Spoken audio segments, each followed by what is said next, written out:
Olá pessoal, sejam todos muito bem-vindos a mais uma parte aqui do nosso estudo de 1 Timóteo, hoje com o capítulo 5, mas antes, por favor, se você não é inscrito no canal, se inscreva, né? Se você puder, compartilhe.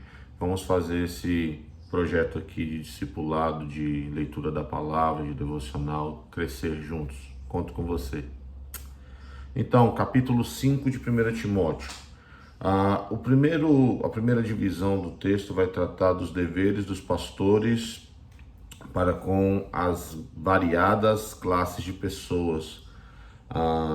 Ou seja, como que um pastor se comporta diante de um público plural? Como que eu devo lidar com uma igreja que deve ser um corpo, mas que tem suas características? Pessoas estão em diferentes fases da vida, diferentes atribuições de família, pais, mães, filhos, jovens, pessoas mais velhas e por aí vai, né?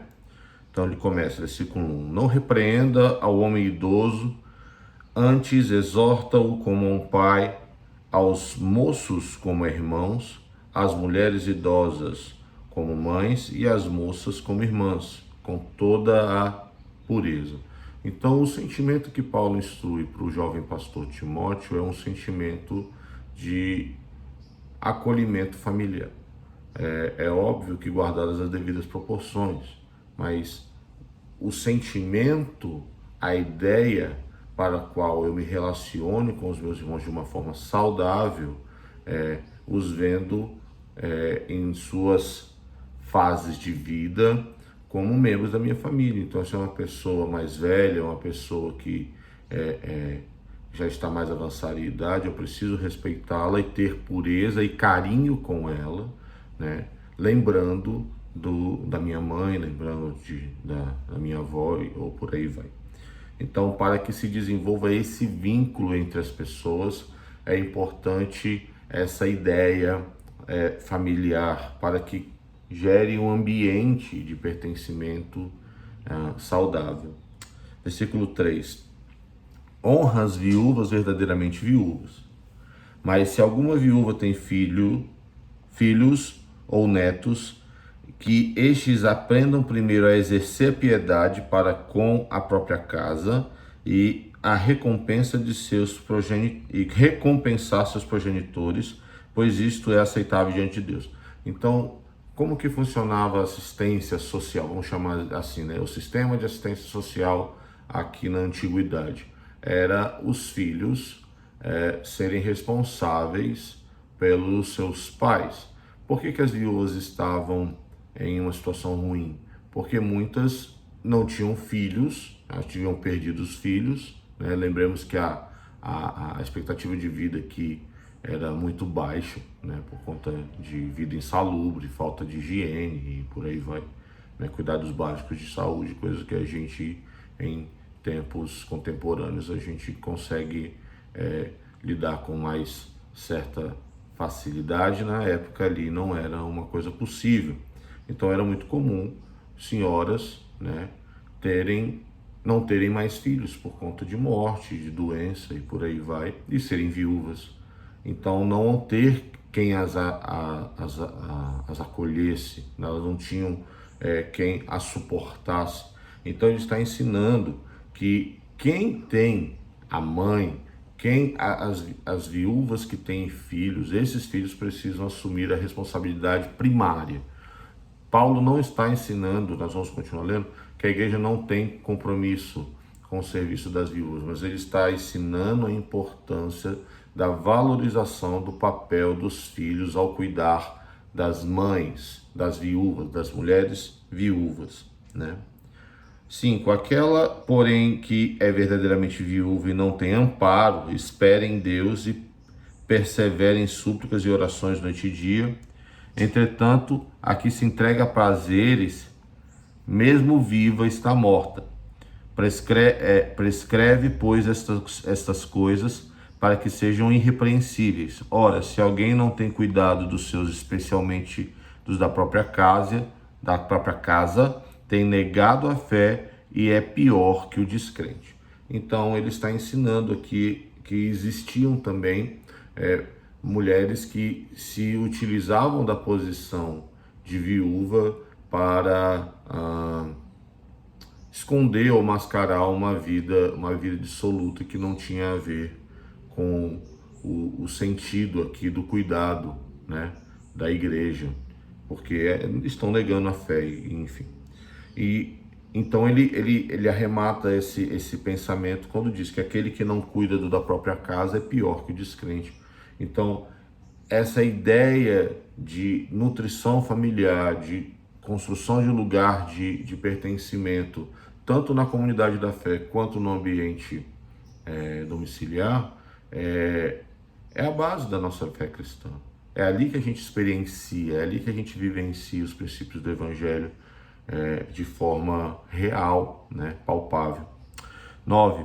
Seja inscrita, senão viúva, não seja inscrita, senão viúva, que conte a menos 60 anos de idade e tenha sido esposa de um só marido. Seja reconhecida pelo testemunho de boas obras, tenha criado filhos, exercitado hospitalidade, lavado os pés dos santos, socorrido a atribulados, se viveu na prática zelosa de toda boa obra, mas rejeita viúvas novas, porque quando se tornam levianas contra Cristo, querem casar-se, tornando-se condenáveis por anularem o seu primeiro compromisso. Além do mais, aprendem também a viver ociosas, andando de casa em casa, e não somente ociosas, mas ainda tagarelas e intrigantes, falando o que não devem. Quero, portanto, que as viúvas mais novas se casem, criem filhos, sejam boas donas de casa e não deem ao adversário ocasião favorável de maledicência, pois com efeito já algumas se desviaram seguindo a Satanás. Se alguma crente tem viúvas em sua família, socorra-as, e não fique sobrecarregada a igreja para que esta possa socorrer as que são verdadeiramente viúvas. Então ele está ensinando, ele coloca o critério de que a igreja deve mesmo se atentar para o cuidado com as viúvas que não tem outra opção, que não tem que as acolha. Portanto, ele coloca aqui o critério de atender primariamente as mulheres mais velhas, com o entendimento de que elas não têm quem as socorra. E fala da diferença de idade entre as viúvas, porque a viúva mais nova ela vai ter a possibilidade de um outro casamento, uma possibilidade de conseguir, desenvolver outro vínculo familiar. Então a igreja precisava, como a igreja tem recursos limitados, ela precisa colocar um critério de atendimento. É óbvio que numa situação de desespero, com certeza já era uma situação da igreja ajudar, mas para o mantimento diário, para o mantimento que sobrecarregasse as obras da igreja, era necessário criar este critério, né, de atendimento primeiro para as viúvas mais idosas, e elas deviam viver a vida cristã, cuidar das pessoas, né, e o papel delas seria esse vínculo com a comunidade, com o serviço. Então elas também ganhavam um senso de cuidado, né, na comunidade. Elas eram parte do acolhimento da igreja, né? Elas eram cuidadas e ajudavam a cuidar de outras pessoas. E o cuidado com as viúvas mais jovens é que elas deviam ser ensinadas, faziam parte da igreja, mas que não permitisse que elas se colocassem nessa condição de viver de casa em casa, falando coisas e alimentando fofocas e enfim, por aí vai. Então ele trata essa questão da fofoca, né? E fala que um dos problemas que eles tinham era justamente isso: pessoas que rejeitavam essa vida familiar e viviam de casa em casa e ficavam aí para valorizar essas relações que não eram tão saudáveis, né? Devem ser considerados 17, devem ser, começa aqui outro tópico, né? Que é acerca dos presbíteros, vários conselhos para a liderança da igreja. Do 17 em diante, diz assim: devem ser considerados merecedores de dobrado honorário os presbíteros que presidam bem, com especialidade, os que se afadigam na palavra e no ensino. Então, o ministério do ensino, o ministério pastoral, vamos dizer assim, como a gente conhece a nossa realidade hoje, o presbítero era essa pessoa que presidia as reuniões, que trabalhava com o ensino, e eles eram sustentados ou ganhavam uma ajuda de custo da igreja, e era uma coisa justa. E o critério é: quem são os presbíteros que devem ser dignos de duplo honorário? Os presbíteros que presidem bem, com especialidades, que se afadigam na palavra e no ensino.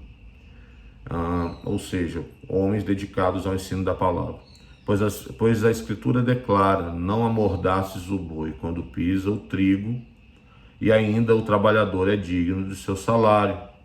Não aceites denúncia contra um presbítero, senão exclusivamente sob depoimento de 2 ou 3 testemunhas. Quanto aos que vivem no pecado, repreende-os na presença de todos, para que também os demais temam. Então, do mesmo jeito que os presbíteros gozam ou tinham disponível uma reputação mais fundamentada, por isso ele fala: olha, um presbítero ele está sujeito à exposição pública. A ideia é essa, né? Presente aqui na declaração de Paulo. Então, não aceite contra ele a acusação acima de 2 ou 3. Por quê? Porque era muito fácil alguém estar chateado com o presbítero e levantar um falso testemunho. Então, para ser uma coisa relevante, precisava ser uma coisa de um movimento, de um grupo, né? Precisava ser um movimento de várias pessoas para que fosse alguma coisa tomada como séria, né? Como para ser tomado alguma providência relevante. Por quê? Porque a vida social, nós estamos expostos a isso. Então, Paulo aconselha Timóteo: você está julgando o caso dos presbíteros, só tome como relevante casos contra esse presbítero de mais de uma ou duas pessoas, de mais de 2 pessoas, porque ele está exposto publicamente. Agora também, quando ele manifestamente está em erro, ele precisa, esse sim, o presbítero precisa ser exposto publicamente, pelo mesmo motivo, porque ele exerce um cargo de autoridade que goza de um determinado respeito e honra. Então, ao ser instrumento de serviço público, ele precisa também ser repreendido publicamente, para que traga resolução diante da comunidade e para que haja um temor geral de viver dissolutamente, de abandonar as práticas da fé, enfim. Conjuro-te perante Deus e Cristo Jesus e os anjos eleitos, que guardes estes conselhos sem prevenção, nada fazendo com parcialidade. E aqui Paulo está ensinando Timóteo que, para lidar com as pessoas, assim, quanto mais as pessoas me veem como alguém inconstante, que aplica coisas em determinado momento, aplica critérios em determinado momento e em outros não, isso bagunça a vida social. Paulo está ensinando a vida social para que a gente consiga criar um ambiente de harmonia, para que a gente consiga viver um ambiente saudável socialmente na comunidade da fé. Eu preciso prover critérios. Então, quando a igreja funciona de acordo com critérios, quando a igreja desenvolve formas de organizar a sua reunião, como lidar com as pessoas que trabalham na obra, a forma de ajuda e cuidado dos irmãos. Então, tudo isso é necessário para que haja um ambiente saudável. Se eu sou parcial, se eu ajudo mais alguns, ou um determinado grupo, e não ajudo outros, ou se eu ajo de determinada maneira com uma pessoa e não ajo com outra, isso gera um ambiente de parcialidade, um ambiente de insegurança. Essa é a palavra que eu procurava. Um ambiente de insegurança para a comunidade, que faz com que comece a desconfiar do papel do presbítero que está presidindo a comunidade. No caso, hoje a gente denomina pastores, né? Com a ideia de que a igreja seja um aprisco e o presidente da igreja funciona como o pastor daquele aprisco.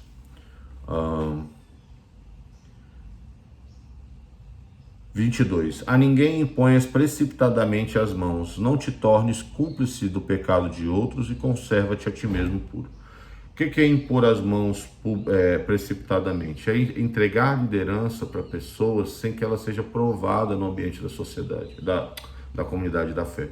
Sem que aquela pessoa demonstre, não dá cargo, ou seja, para a nossa realidade de hoje, não dá cargo para alguém só porque ele tem talento, só porque ele é bom.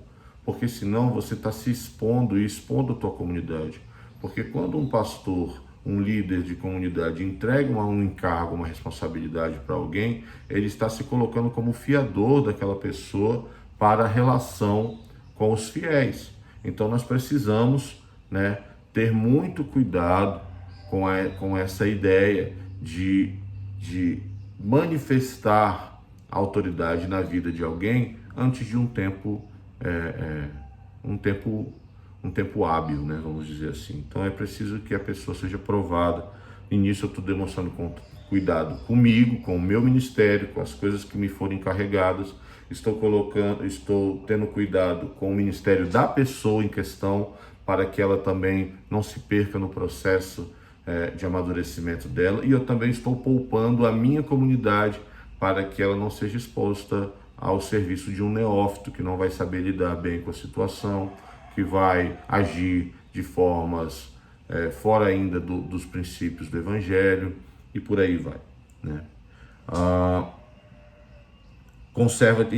Por isso ele fala, conserva-te a ti mesmo puro, né? E não te tornes cúmplice do pecado de ninguém por causa disso.